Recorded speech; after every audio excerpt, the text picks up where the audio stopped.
چند روز قبل پاکستان کے army chief general Qamar Javed Bajwa صاحب اپنے 6 سالہ مدت کو پورا کر کے ریٹائر ہو گئے، اور اگر یہ کہا جائے تو غلط نہ ہوگا کہ پاکستان کی تاریخ میں سب سے زیادہ وہ آرمی چیف رہے کہ جن کے خلاف بات کی گئی، جن کو کھل کر گالیاں دی گئیں، اور جن سے شاید سب سے زیادہ نفرت کا اظہار کیا گیا۔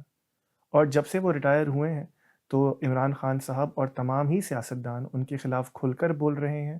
وہ تمام صحافی کہ جن پہ قدغن تھی، اور وہ تمام سیاستدان جو ان کے دور میں جیل میں گئے، وہ بھی کھل کر سامنے آ رہے ہیں۔ لیکن ہمیں اس چیز کو سمجھنا پڑے گا کہ اگر ہم اس تمام معاملے کو جنرل باجوہ تک محدود کر دیں گے تو یہ جو مسئلہ ہے جو ہر 3 سال بعد، ہر 6 سال بعد پاکستان میں کھڑا ہو جاتا ہے، اسے سمجھ نہیں سکیں گے۔ اگر کم از کم جنرل باجوہ کی لیگیسی کو ہی ہمیں سمجھنا ہے تو ہمیں 2010 میں جانا پڑے گا۔ 2010 کہ جب اس وقت کے آرمی چیف اور ISI کے چیف کوشش کر رہے تھے کہ عمران خان صاحب کی پارٹی کو کسی طرح بڑھاوا دیا جائے اور انہیں حکومت میں لایا جائے، اور نواز شریف صاحب اور آصف علی زرداری صاحب کی یا تو سیاست بالکل ختم کر دی جائے یا ان کو حکومت بنانے کا موقع نہ دیا جائے۔ اور یہ چیز صرف میں نہیں کہہ رہا، پرویز الہی اپنی زبان سے کہہ چکے ہیں۔ کیونکہ پی ٹی آئی میں اس وقت ہمارے لوگ کافی چلے گئے تھے۔ 80 جو الیکشن ہوا تھا، ٹھیک، اس میں ہمارے کافی لوگ، بلکہ ہم نے شکایت بھی کی کیانی صاحب کو جی کہ یہ پاشا صاحب ہمارے بندے توڑ رہے ہیں، تو پھر انہوں نے کہا کہ نہیں، آپ کے بندے خود جا رہے ہیں۔ تو ہم نے کہا نہیں جی نہیں، ہمارے پاس تو ثبوت ہے کہ یہ فون کرتے ہیں۔ تو یہ کب کی بات ہے؟ یہ 2010 تھا۔ 2010 میں؟ ہاں 2010 میں۔ اچھا۔ تو پھر کیانی صاحب نے پاشا صاحب کو فون کیا کہ بھائی ان کو آپ بلائیں کھانے پہ، وہ یہ بہت زیادہ ایجیٹیٹ کر رہے ہیں جی کہ یہ ہو رہا ہے ان کی پارٹی کے ساتھ۔ تو انہوں نے بلایا ہمیں۔ اچھا۔ اور ہم گئے ان کے پاس، تو باتوں باتوں میں ہم نے پہلے شروع میں ہم نے کہا جی کہ آپ کو نہیں توڑنے چاہیے، آپ کیوں ہماری جماعت کے خلاف ہیں؟ وہ اپنی محنت کر رہے ہیں، پی ٹی آئی والے کرے، آپ تو نہ بندے لے کے جائیں۔ کہتے نہیں نہیں نہیں نہیں نہیں، یہ ایسی بات نہیں ہے۔ تو پھر اور باتیں شروع ہو گئی۔ شجاع صاحب نے نا کسی اور بات کی طرف پورا ڈسکشن ٹرن کر دی، تو پاشا صاحب بھول گئے جو پہلے بات ہوئی تھی۔ تو وہ کہتے ہیں چوہے صاحب آپ کے پاس تو بڑی وزڈم ہے، میں عمران خان سے نا آپ کی میٹنگ کرا دوں۔ تو شجاع صاحب نے کہا لو پکڑ لیا ہم نے آپ کو۔ اچھا، آپ تو پھر ان کی نمائندگی کر رہے ہیں ہمارے پاس بیٹھے۔ اچھا۔ اب اس تمام میں جنرل باجوہ کے کردار کو سمجھنے کی کوشش کرتے ہیں۔ آج تمام ہی پی ٹی آئی کے فالوورز جنرل باجوہ کو برا بھلا اس لیے کہہ رہے ہیں کہ انہوں نے عمران خان صاحب کی مبینہ طور پر حکومت کو گرنے دیا اور بچایا نہیں، یا عمران خان صاحب کو انہوں نے دھوکہ دیا ان کے اپنے بقول، اور سیاستدانوں کا احتساب نہیں ہونے دیا، اور خان صاحب کو گورننس نہیں کرنے دی۔ یہ تصویر کا آخری رخ ہے، یہ تصویر کا دوسرا رخ ہے۔ تصویر کا پہلا رخ یہ ہے کہ ہماری اسٹیبلشمنٹ نے جنرل باجوہ کے آنے سے بہت پہلے اپنا ایک سیاسی نظام برپا کرنے کی بنیاد رکھ دی تھی، اور اس سیاسی نظام کا صحرا عمران خان صاحب کے سر ٹھہرا، اور اسی چیز کو آگے بڑھاتے ہوئے جنرل ظہیر الاسلام نے اپنا کردار ادا کیا۔ یہ تمام جملے جو میں نے ادا کیے، اس کے ہر جملے کے لیے شہادت کی صورت میں ویڈیوز اور نیوز آرٹیکلز پیش کیے جا سکتے ہیں، لیکن مسئلہ یہ ہے کہ اگر تو آپ اس نیریٹو کو بائی کرتے ہی نہیں ہیں تو کتنی بھی ویڈیوز آپ کے سامنے رکھ دی جائیں آپ اس سے انکاری ہی رہیں گے۔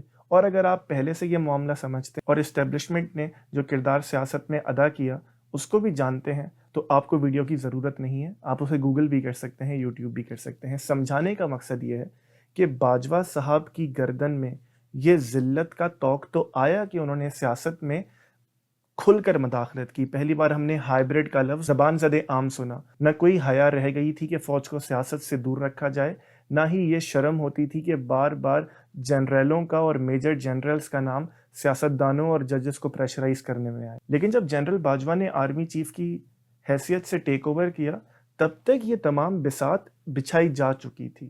جنرل باجوہ نے جو کیا وہ صرف ایک منطقی کنکلوژن تھا۔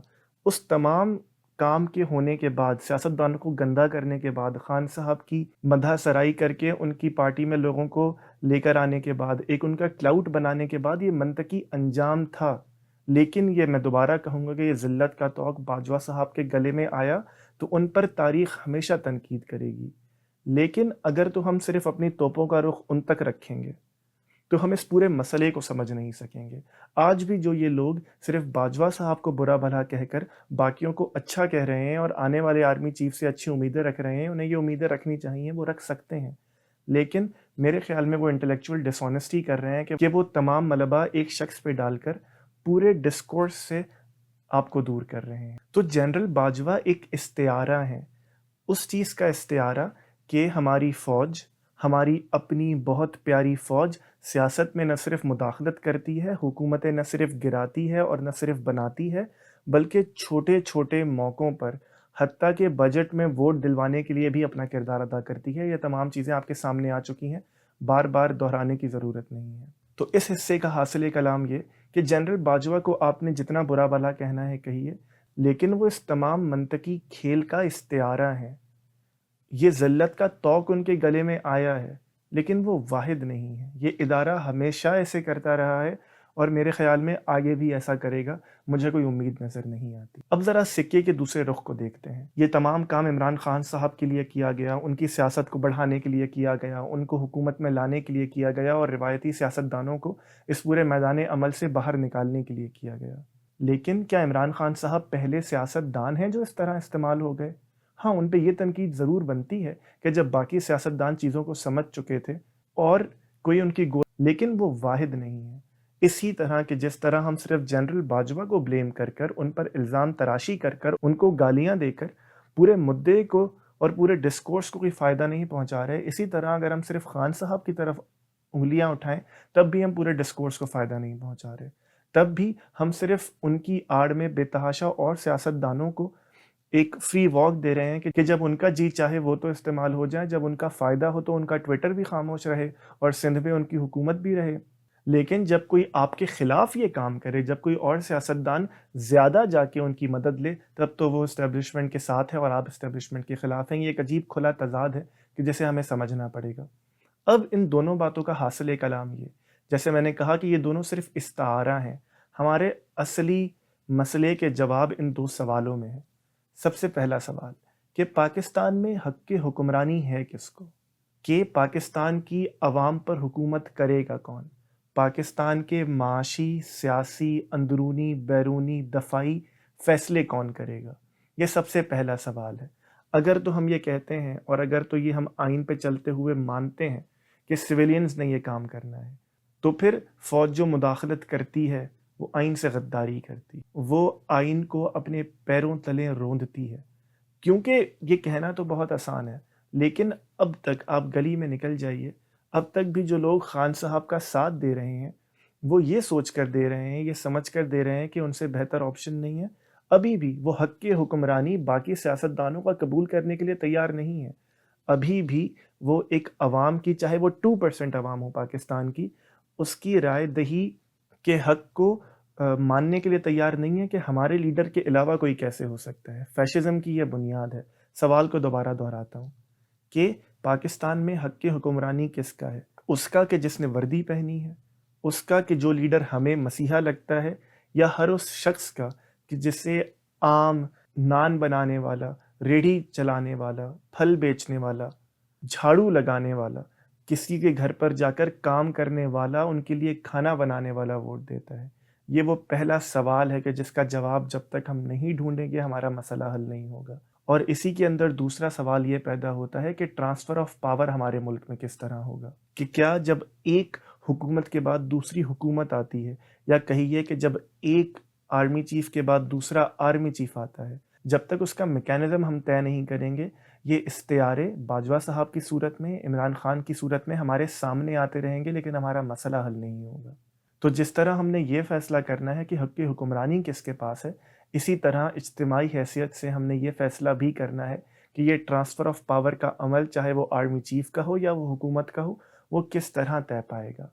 اور میری رائے میں جب تک ہم یہ فیصلہ نہیں کر لیں گے کہ جس طرح سپریم کورٹ میں سیاسی جماعتوں نے قانون سازی کر کے یہ طے کر دیا کہ جو بھی سینئر موسٹ ہے وہ خود ہی چیف جسٹس بن جائے گا اور اپنی ریٹائرمنٹ پہ گھر چلا جائے گا، اور اس کے بعد جو بھی دوسرا سینئر موسٹ ہے وہ ٹیک اوور کر لے گا، جب تک ہم یہ کام نہیں کریں گے اپنی افواج میں، ہمارے مسئلے حل نہیں ہوں گے، ہمارا ٹرانسفر آف پاور کا، ہمارا حق کی حکمرانی کا، ہماری سیاست میں مداخلت کا، ہمارے سیاستدانوں کا ان کے ہاتھوں استعمال ہونے کا کھیل چلتا رہے گا۔ اور آج ہم کسی کو مسیحا سمجھیں گے، کل کسی اور کو مسیحا سمجھیں گے، ان کے لیے نعرے لگائیں گے، لیکن ہم واپس دوبارہ اسکوائر ون پہ ہوں گے ہر 3 یا 6 سال بعد، کیونکہ جیسے میں نے پہلے کہا، خان صاحب ہوں، باجوہ صاحب ہوں، میاں صاحب ہوں، زرداری صاحب ہوں، اسد منیر صاحب ہوں یا پاشا صاحب ہوں، یہ تمام استعارے ہیں، اور جو 2 بنیادی سوال میں نے آپ کی خدمت میں عرض کیے، یہ استعاروں کی صورت میں ہمیں دور کھڑے ہو کر منہ چڑھا رہے ہیں۔ ویڈیو دیکھنے کا شکریہ۔ اگر آپ کو ہمارا کام اچھا لگتا ہے تو اس ویڈیو کو لائک کیجیے، کامنٹ کیجیے اور چینل کو سبسکرائب کیجیے۔ اس سے ہوگا یہ کہ آپ کے لائک اور کامنٹ کی وجہ سے یوٹیوب یہ ویڈیو زیادہ لوگوں کو ریکمینڈ کرے گی، اور ساتھ ہی اگر آپ چاہتے ہیں کہ آپ ہمارے کام کو سپورٹ کر سکیں تو پیٹریون، پے پیل اور ایزی پیسہ کے ذریعے آپ ہمیں سپورٹ کر سکتے ہیں۔